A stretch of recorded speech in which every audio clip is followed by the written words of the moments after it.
Welcome back. વિરામ બાદ વાત કરીએ નારી શક્તિ વિશે. બનાસકાંઠાના પાલનપુર વસડા ગામની દીકરી પ્રિયંકા ચૌહાણે લોકોના સહયોગથી શરૂ કર્યું છે મામાનું ઘર હોસ્ટેલ. આ હોસ્ટેલમાં આજથી 5 વર્ષ અગાઉ પ્રિયંકા ચૌહાણે પોતાની સંકટ સમયની સાંકળ નામની સંસ્થા બનાવી.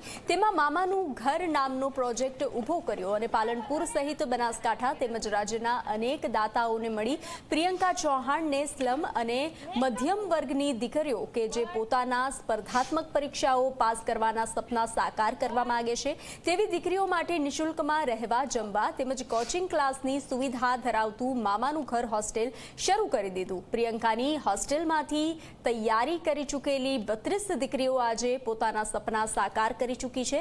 આજે પણ આ મામાના ઘર હોસ્ટેલમાં 50 જેટલી દીકરીઓ સ્પર્ધાત્મક પરીક્ષાઓની તૈયારી કરી રહી છે. દીકરી પ્રિયંકા પોતાનું સ્વપ્ન પૂર્ણ ના કરી શકી, જેથી તેને અન્ય દીકરીઓનો વિચાર આવતા તેણે આ હોસ્ટેલ ખોલી નાખી અને તેના સાનિધ્યમાં આજે કેટલીય દીકરીઓ પોતાના સપના સાકાર કરી રહી છે. આવી દીકરીને મહિલા દિવસ પર 100 સલામ.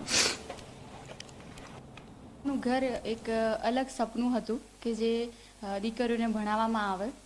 સૌ પ્રથમ એ વાત કે મારે મામા નથી એટલે મેં મામાનું ઘર બનાવ્યું અને સૌથી વધારે હૂંફ આપણને મામાના ઘરે મળે એટલે મારી હંમેશાથી એવી કોશિશ રહી છે કે દાતાઓના મદદથી મામાના ઘર જેવી આપણે દીકરીઓને હૂંફ આપી શકીએ, એમને એટલી ફેસિલિટી આપી શકીએ અને પોલીસ સુધીની સફર એમને એમની મંજિલ સુધી પૂરી કરવાની આપણે મહેનત કરી. મેં જ્યારે સોશિયલ મીડિયા ઉપર જોયું કે એક મામાનું ઘર છે જે પ્રિયંકાબેન ચૌહાણ કરીને ચલાવે છે કે જે છોકરીઓ માટે સ્પેશિયલ ગવર્મેન્ટ જોબની તૈયારી કરાવડાવે છે, તો મારું પણ એવું સપનું હતું કે મારે કોઈ પણ સ્પર્ધાત્મક પરીક્ષા પાસ કરવી છે અને એમ આગળ વધવું છે. ઘરે ખાસ એવું કંઈ મારે વચાતું ન હતું કેમ કે કોઈ ફ્રેન્ડ જોડે હોય સારી એવી છોકરીઓ તો આપણે એમ વાંચી શકીએ. પછી હું અહીંયા આવી અને મારી ઘણી એવી ફ્રેન્ડ બનાવી અને બધું મેં એની સાથે વાંચ્યું અને અહીંયા પછી વાંચન કરી છે. સાથે સાથે અહીંયા ઘરક્રિયા પણ બધું કરાવી છે, કલા વિશે પણ બધું કરાવડાવે.